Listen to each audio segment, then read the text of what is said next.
Hi, Lika. I'm so happy to be here with you today. How's everything over there on the East Coast? Yes. Yes. Hello. We're here in New Jersey. We're in your studio. Great. You're in your studio. I'm in my studio. Yes, we are in our offices here in our showroom. I have all my jewelry out, and I have the lovely Dottie here. Hi, Dottie. Hi, how are you? Nice to see you. Oh, Lika, I love this. I love this giant mirror, and I love that basically it's like your booth. Whenever I see you at the shows, I see like your display right now. I love it. So you live inside your showroom, even when you're we're actually promoting this as a virtual Vegas. Ooh, I love it. Yeah. Super cool. So it's not set up like this every day? Actually, since COVID, we started setting up like this every day. Hey, listen, you know, this is the way. With technology, we have to roll with it or it'll roll right over us. And I think right now is the ultimate science project, you know? Oh, it is. And I'm you know, it's like starting my business all over again because I have to learn the ropes. Yep. Yeah. We always have to keep reinventing ourselves. That's for sure. Exactly. And this has been a great time to sit and reflect. And I have been reflecting on all this gorgeous merchandise in front of me. I have so many amazing pieces here. But, you know, listen, we could certainly start with what I'm wearing. But before we go there, can I just say how amazing you are? And I am so grateful that we're able to do this together and, you know, work together during these crazy times.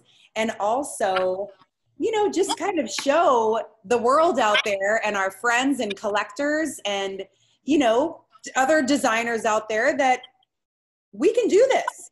Love is we totally can. We totally can. And we have been. And we have been also. I have to tell you, we have been. This has been working for me. Good. It is allowing me to express myself in a brand new way, but that's fine. Awesome. You know? Awesome. So thank you for your kind words, by the way. Lika, I love you. You are just as awesome. Your enthusiasm is infectious. I mean, I've never seen anybody so passionate about what she does in such a happy way. You're amazing, Danielle.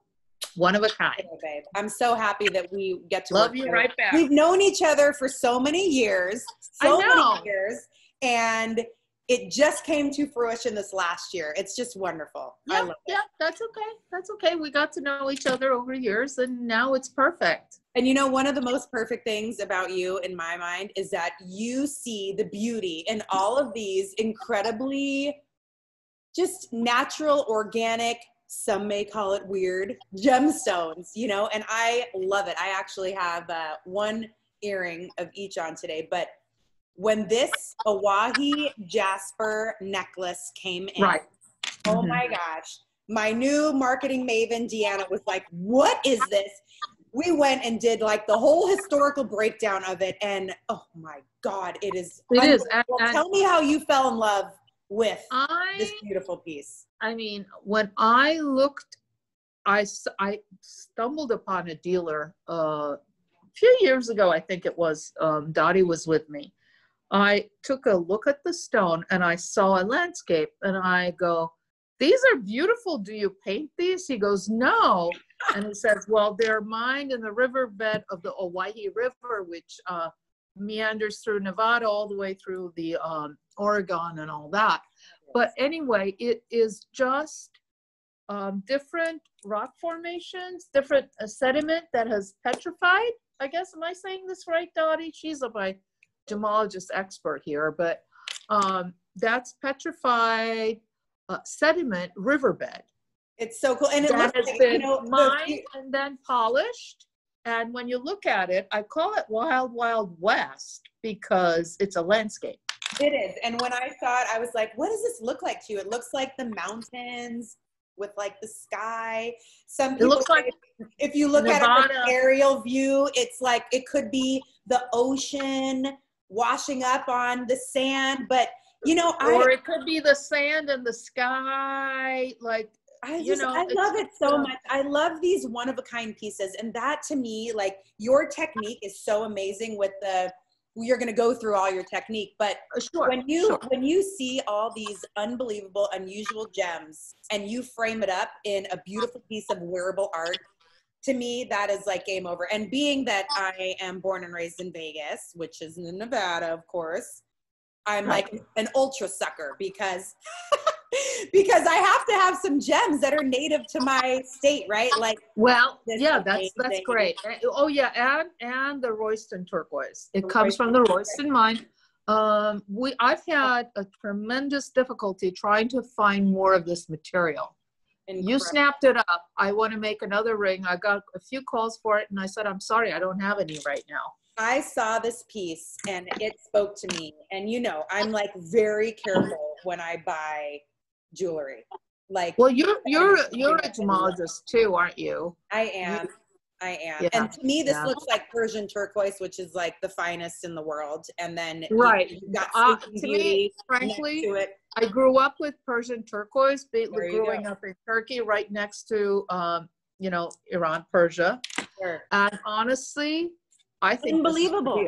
I like American turquoise a lot. It's gorgeous. The color is incomparable.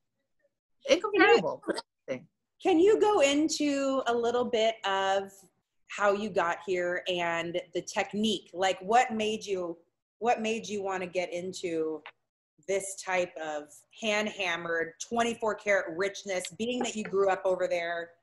Give us a little bit of the history. I mean, for those who don't know you.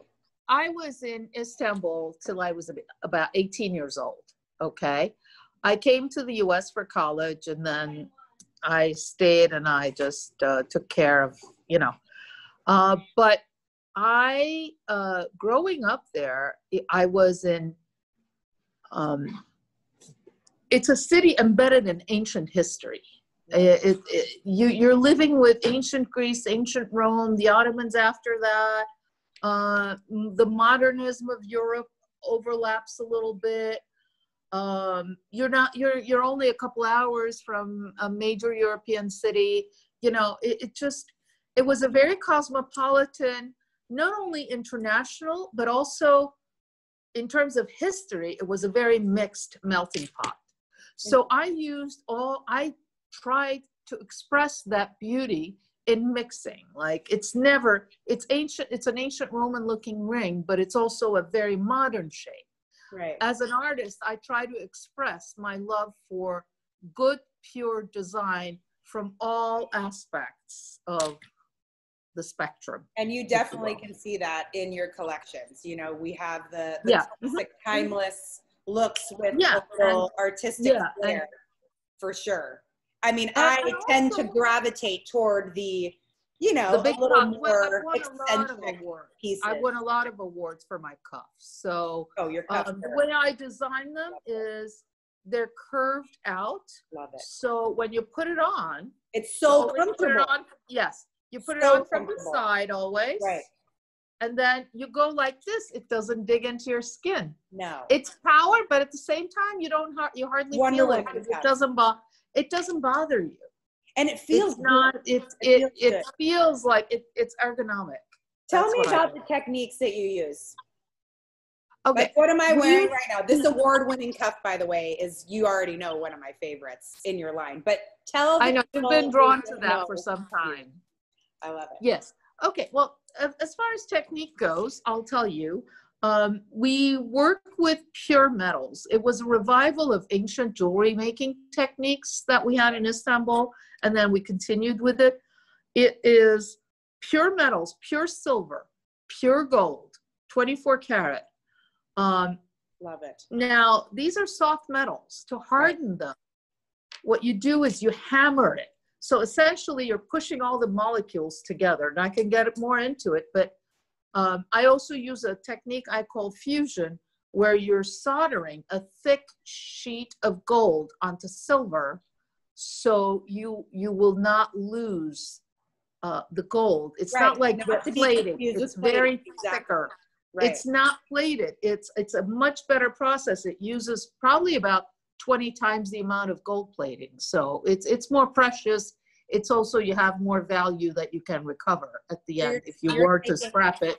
A whole sheet. You're taking a large sheet. I'm taking a whole sheet. We roll it.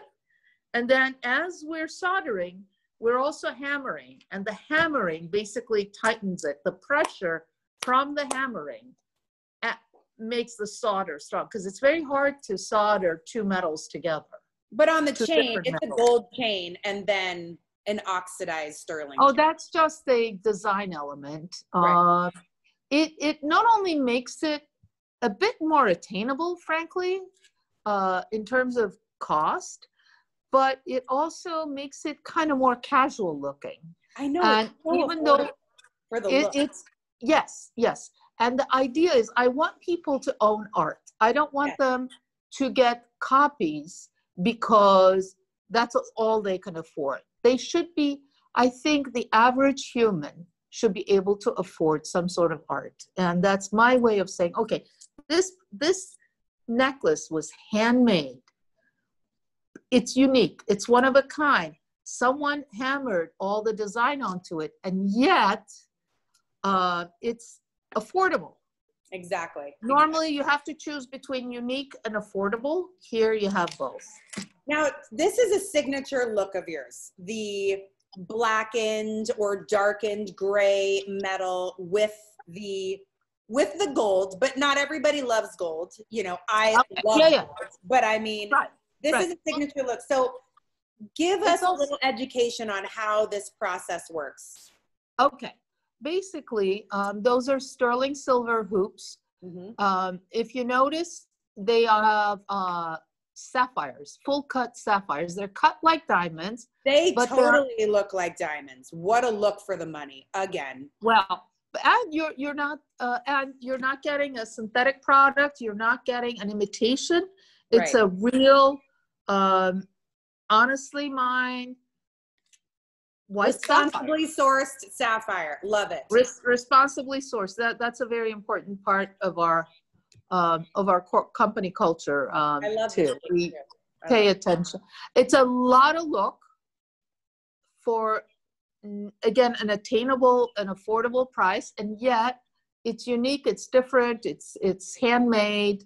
Tell me how it turns black. How do you make it go? It turns black. Okay. Like the blackening of the silver is an oxidation process. It's a finish we make. It's a sulfur solution we use to dip it in or to paint it on, depending on the item. And it gives it a beautiful patina. Now, the object of that patina, it's very dark when you buy it with your skin, especially depending on your skin chemicals, depending on your sweat, etc. It can fade. With some people, it fades more. With some people, it fades less. I can reoxidize it. You can reoxidize it, Jenny. It's very easy to fix. However, I do recommend wear it a little faded. Well, yeah, I mean, it's kind of like platinum. You know, when you first get platinum, it's all nice and shiny and pristine. But when you start wearing it, it gets this patina. It gets dull. Wear it. I always like to say, sorry, Lika, hold on. I always love to say when people are buying diamonds, you know, diamonds form under intense heat and pressure, and so do relationships. So of course your diamond's going to have a little character to it. And you know what? It same goes with metal. Like you wear it, it starts to mold to your finger. It starts to take on your, you know, acidity in your skin or what have you. It's a great look. And I agree. You should definitely wear it and enjoy the look. And can I just say, like, these are so affordable. So many of my friends do bangles, and not an accident. Thank you for doing that. I mean, and the white sapphire certainly helped, because this is $320. Unbelievable price point. And who the heck wants one? You need a whole look. So a lot of people are doing one bangle for $2,000. That's how I started. Somebody would buy a gold bangle and they say, I can't afford to buy 5 gold bangles. And I would say, here, I'll make you these. You could just mix and match. I love it. You could just mix them in. And I make plain ones too without stones. So it's just like you have to make it your own stack. The important thing is it has to be your own story. Absolutely. You put it on, you make it your own. I appreciate you, you know, making a quality product with a great design for an affordable price, because you do get a big look for less. It's really important. It's really important. I want people to enjoy my work.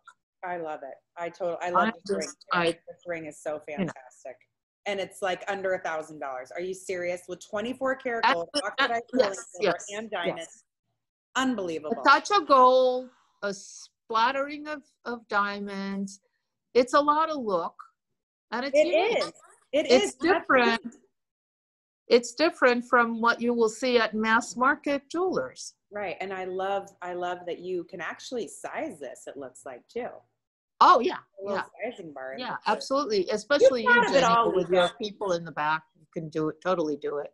But I love that you've taken all these things into consideration. And when we did our trunk collection designer showcase, when you came and spent several days here in October, which is so fun, by the way. And I had a great time. We're probably not going to be able to do it this year, right? I mean, the jury's out on that. I don't know. I know. I honestly have not planned anything yet.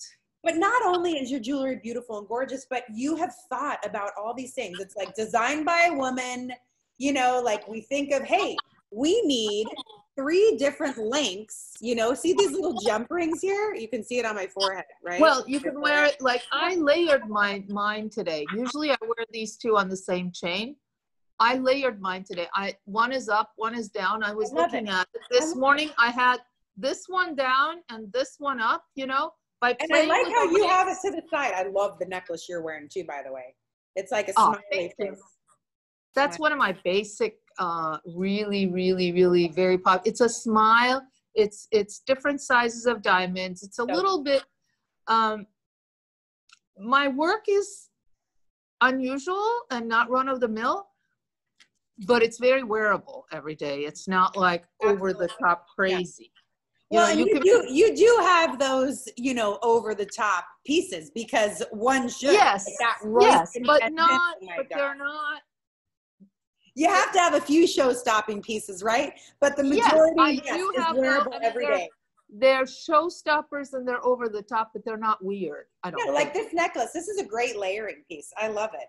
And that's and you can wear it. Layer. You can wear it doubled up. You can wear it. When you buy a piece of jewelry, it's meant to last a lot more than a piece of clothing or a bag, right? Or a designer bag. So you really need to. So I like to do it so that it can be worn in different ways, different lengths. You can make that into a lariat, by the way, because you have the lobster claw there. Sure. You could actually hook it into one of the. So smart, so smart. Okay, tell me about the fabulous peach glow. So the peach glow really is a copper alloyed 22 karat gold. Mm-hmm. It is pink in color, and it is a peachier pink. It's not an orangey, reddish that I find too brash, especially in the 14 karat, but also even in the 18. It was too orange for me, and I really like this soft pink much, much better. I love it. When I saw it last year at the show, I was like, what is that? Mm-hmm. And you said it was 24. You start with 24 karat, but then you add 2 parts of copper. So it's 22 karat gold. It's 22 karat gold. Unbelievable. And the word peach glow is trademarked. So I love it. And because it has a really peachy glow. A peachy colored glow. It's not orangey. And tell me about like the hammering, the technique that is carried throughout. What is the process of this unbelievable look that you do?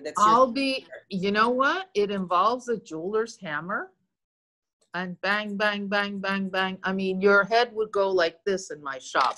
And I think that's beauty. You know, like even though you make certain pieces over and over again that are, you know, wearable every day, it's still one of a kind, because it is very much one of a kind. Going at it with their hand, and make it, you know, the hammering is going to be different each time. And I mean, we even joke around. We said, oh, you know, he must have been really mad this morning, and the hammer. That's so funny. So it does vary. It does vary, but it's just, unfortunately, I can't dictate how they're going to hammer, because I let them have it a little bit, have their freedom, and Sure. you know, because we're a team. We're a team. And they're artisans too, right? Artisans, yes. Right. That's why it's called collection. It's under my direction, and Sure. I mean, I do all the designs. Don't get me wrong. I design everything, but at the end of the day, it's all handmade by 3 artisans, really. Okay.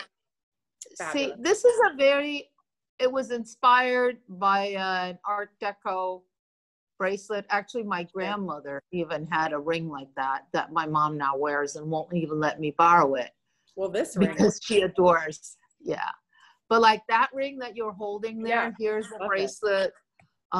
This is another version that is less gold, more fun, scattered diamond. I call this the midnight look, because it's midnight like sparkle, stars sparkling all over.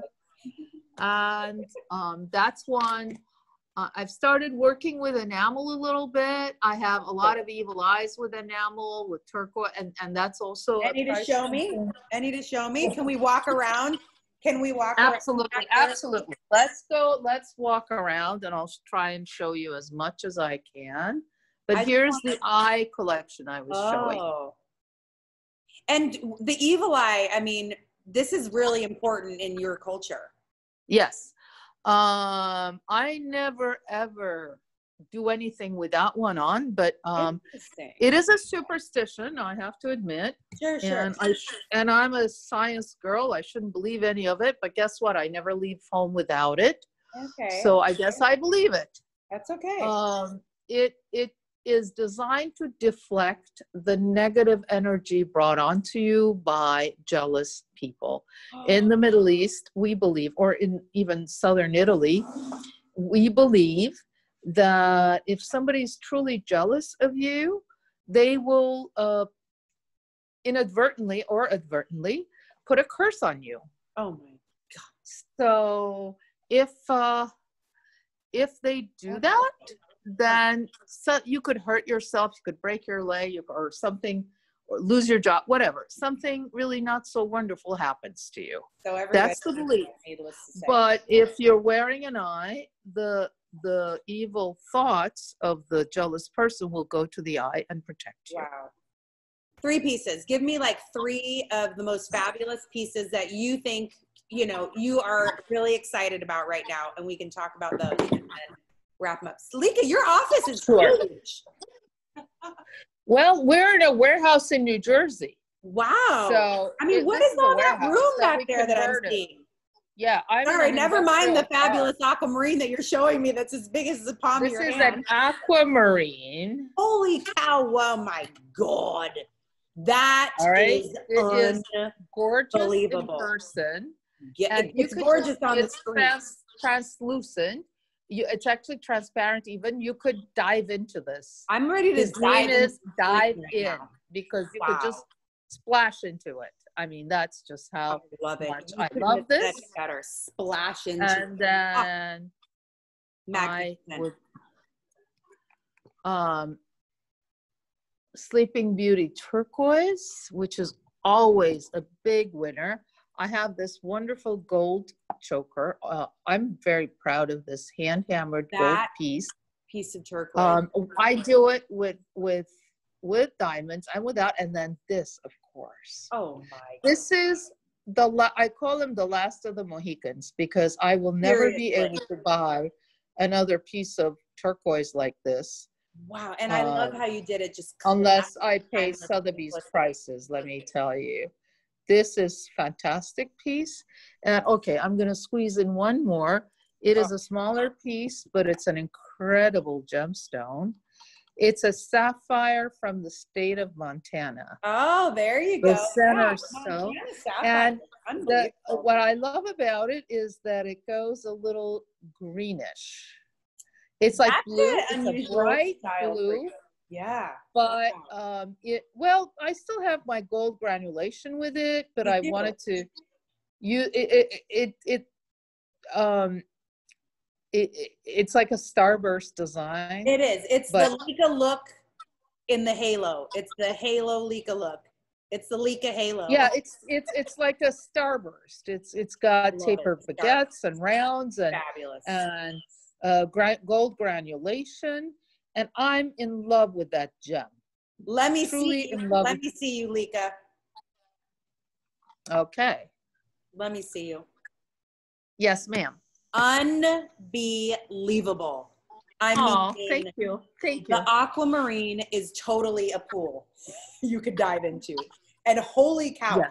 you know, I already am thinking about who's going to have that pear-shaped turquoise. Wow. You know, you made those fabulous. But it's crazy, like Oh when my it's God. gone, it's gone. I mean, it's And just, I love that. That's another hashtag. When it's gone forever. And that's the beauty of one-of-a-kind design. Right? Oh, this side. What? and thank God I get to scout. One-of-a-kind design. And then. But you know, it's a really good thing that wait. they go, because then I can search for more. So Genio knows. Okay. Genio Lika, knows. I love you so much. I know Lika. Genio knows. You really appreciate. I do. Well, I appreciate what the earth gives us, and I appreciate beautiful, creative, talented people like you who know how to bring these beauties to life. And I want to thank you so much today for taking the time. Thank you. Thank you for having having me. Beauties. Thank you for having me. And hopefully I'll see you soon in person. But in the meantime, virtual hugs, honey. Virtual hugs. Thank you so much, Lika. Signing off. You stay safe and healthy. Thank you so much, everybody that's watching. Absolutely. Take care. Bye-bye. Bye-bye.